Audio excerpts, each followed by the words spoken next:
¿Cuál es el papel que está teniendo Francia respecto a Ucrania? Bueno, muchas gracias, Rodrigo, por la invitación a opinar sobre esta conferencia de prensa que se marca dentro de la conmemoración de los 80 años del desembarco de las tropas norteamericanas en Normandía, en el norte de Francia. Y es una ocasión muy especial y muy particular porque se encuentran aquí el presidente de los Estados Unidos, el presidente de Francia, y los países aliados que de alguna manera dieron la pelea por el fin de la guerra, de la Segunda Guerra Mundial. En esa medida, Emmanuel Macron está aprovechando esta coyuntura y como siempre ha buscado asumir un liderazgo, una vocería que tiene que ver con los países de Francia, de los países miembros de la OTAN, y yo diría inclusive de los países de la Unión Europea, aunque no hay un consenso dentro de los 27, pero de alguna manera están aprovechando esta oportunidad para reiterar ese apoyo que ofrece Francia en el acompañamiento militar, ofreciendo armas, municiones, instructores y formación para superar el tema militar. Y obviamente todo ese acompañamiento se espera entonces que a partir de la semana entrante, cuando se reúnan en Suiza, pues pueda materializarse con apoyos masivos de otros países y superar este conflicto entre Rusia y Ucrania. Pues precisamente de Suiza, de lo que ocurrirá en Suiza, quiero hablarle, porque ¿qué podríamos esperar de esta reunión? Quizás también más apoyo de otros países en el sentido que pide Francia, más armas, más aviones también que va a enviar Francia, pero esa instrucción a algunos soldados y cómo podría reaccionar Rusia ante estos posibles apoyos, porque ya hemos escuchado palabras grandilocuentes de Vladimir Putin, pero realmente esas amenazas se podrían luego materializar sobre el terreno. Claro, aquí uno de lado y lado está escuchando manifestaciones donde como que el conflicto crece, inclusive se genera una incertidumbre sobre cuál podría ser el desenlace que pueda ocurrir, que entremos en un engranaje y en prospectiva haya una confrontación que sea inevitable. Por eso tal vez la relación a lo que ocurrió en la Primera y la Segunda Guerra Mundial y algunos valores que tienen que ver con la democracia, con la libertad, con la vida que uno escucha en esta conferencia de prensa. Del lado ruso, frente a estos anuncios de los aviones Mirage 200 que va a ofrecer el gobierno francés a Ucrania, lo mismo que la instrucción o los instructores que se irían para Ucrania a ofrecer esa formación para una defensa aérea que se debe dar en un conflicto bélico armado como en el que se presenta entre Ucrania y Rusia. Es obvio que eso ha despertado como el sentimiento en Putin de que Francia está entrando directamente a la guerra.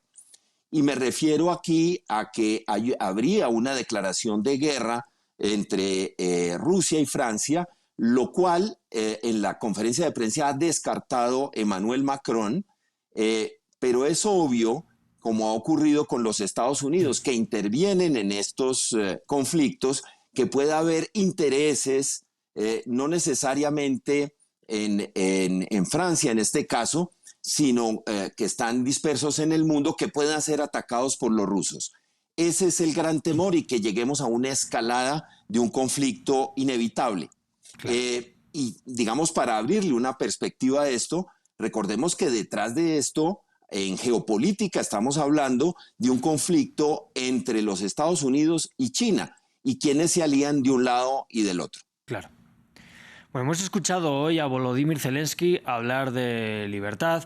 Ayer pudimos escuchar en España unas palabras de Josep Borrell, el jefe de la diplomacia europea, dando a entender que quizás los europeos han dado por hecho que el no tener guerras internas suponía también que no iba a haber guerras externas y que por eso Europa debe rearmarse. Hemos visto como hace 80 años la Unión Soviética y el resto de Europa estaban luchando también por un enemigo común, el nazismo, pero vuelve periódicamente esa tensión entre Rusia y el resto de Europa. ¿Por qué vemos o por qué son irreconciliables o parecen irreconciliables las posturas de Rusia y el resto de países?